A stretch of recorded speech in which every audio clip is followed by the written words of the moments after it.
Daddy ఏమైంది? చూస్తున్నానమ్మా. Hi daddy. ఏంటమ్మా? Ice cream daddy.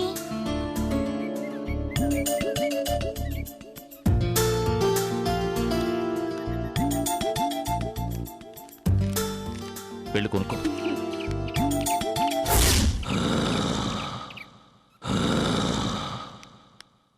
అంకుల్ ఒక ఐస్ క్రీమ్ ఇవ్వండి.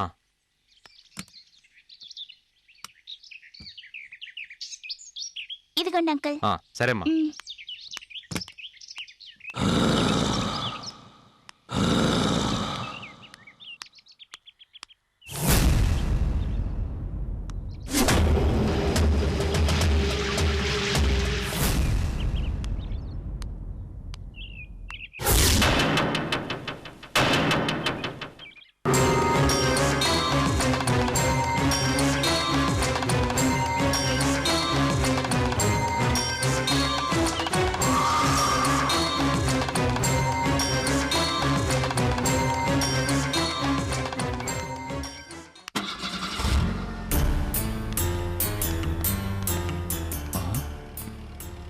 రిపేర్ ఏమీ లేకుండానే కారు ఎందుకు ఆగింది? మళ్ళీ దానంతట అదే స్టార్ట్ అయింది. ఆశ్చర్యంగా ఉంది.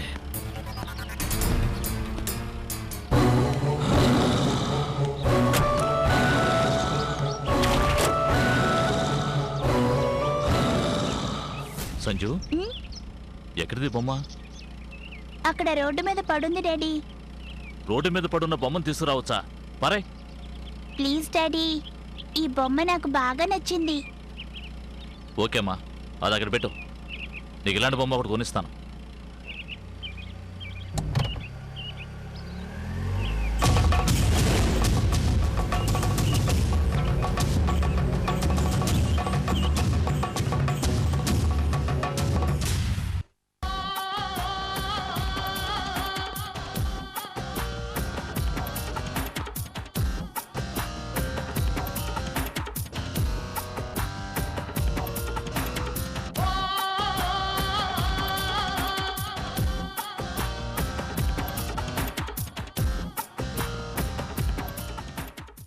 సుధా, ఇక్కడ పడుకున్నావేంటి? ఏం లేదు, రండి టిఫిన్ పెడతాను. ఆగు, ఇప్పుడు అదే వద్దు. అరే, ఇంత జ్వరంగా ఉంటే నాతో చెప్పలేదేం సుధా? మామూలు జ్వరమేనండి, మాత్ర వేసుకున్నాను, అది తగ్గిపోతుంది. మీకు ఆఫీస్ టైం అవుతుంది.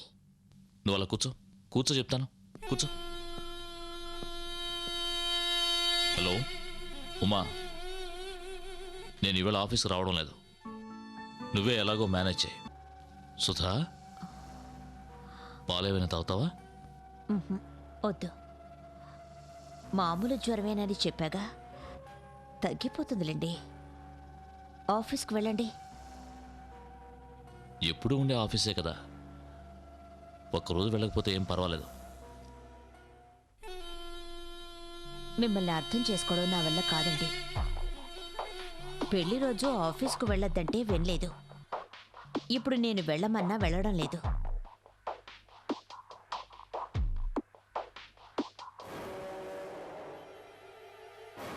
అర్థం చేసుకోకపోయినా పర్వాలేదు, అపార్థం చేసుకోకుండా ఉంటే అదే చాలు.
ఆగరా ఆగు ఆగు ఆగరా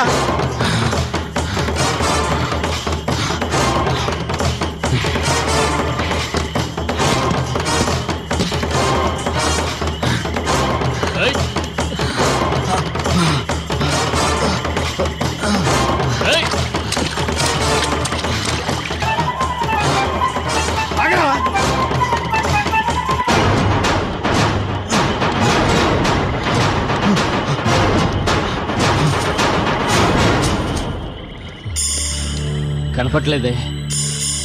ఇటుపోయాడు గురు. తెలియట్లేదే. ఎటో పారిపోయి ఉంటాడు. ఎక్కడికి వెళ్ళడు, ఇక్కడే ఉంటాడు.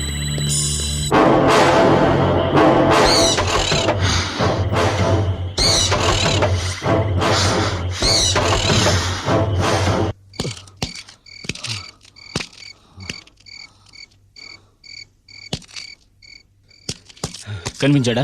అంతా వెతికాను గురు, ఎక్కడా కనపడలేదు. అబ్బా, మెయిన్ రోడ్ వరకు వెళ్ళావా? అక్కడా చూశాను, కనపడలేదు. నువ్వు పని చేయి గురు, ముందు ఆ డాక్టర్కి ఫోన్ చేసి చెప్పు, లేదంటే పోలీసులకే చెప్తాం. ఏంటి ఆలోచిస్తున్నావు? నా మాట విను గురు. డాక్టర్ గారికి చెప్పకపోతే మనకు మాట వస్తుంది. డాక్టర్ గారికి ఫోన్ చేసి, అయ్యా మేము ఎంత జాగ్రత్తగా ఉన్నా రాసుకెళ్ళి పారిపోయాడని చెప్పి. వాట్? వాడు తప్పించుకుని పారిపోయాడా? What nonsense your talking? అవును సార్. ఏమిటి అవును సార్? అది చెప్పడానికి నీకు సిగ్గులేదు? సరే, వాడు తప్పించుకుని పారిపోయి ఎంతసేపు పోతుంది? అరగంట అవుతుంది సార్. బుల్షిట్. ఈ విషయాన్ని అరగంట తర్వాత నాతో చెప్తావా? అది కాదు సార్, వాడి కోసం అంతా వెతికాం, ఎక్కడ దొరకలేదు. వాడు ఎక్కడున్నా తప్పకుండా వెంటనే పట్టుకుంటాం సార్. అఘోరించాలే. తాళం వేస్తున్న సెల్లో ఉన్నవాడు పారిపోతున్న పట్టుకోలేకపోయావు. బయటికి వెళ్ళిపోయిన వాడిని పట్టుకుంటావా? చా చూడు, ఈ విషయం బయటకు పొక్కడానికి వీల్లేదు, అర్థమైందా? ఏమిటి? సార్ మరి పోలీసు రిపోర్టు? ఏమయ్యా, నీకు అసలు బుద్ధుందా? అర్థం లేకుండా మాట్లాడుకో. మనం పోలీసుల దగ్గరికి ఎలా వెళ్తామయ్యా? చూడు, వాడిని ఎలాగైనా పట్టుకు తీరాలి, లేకుంటే మనందరం ఇరుక్కుంటాం.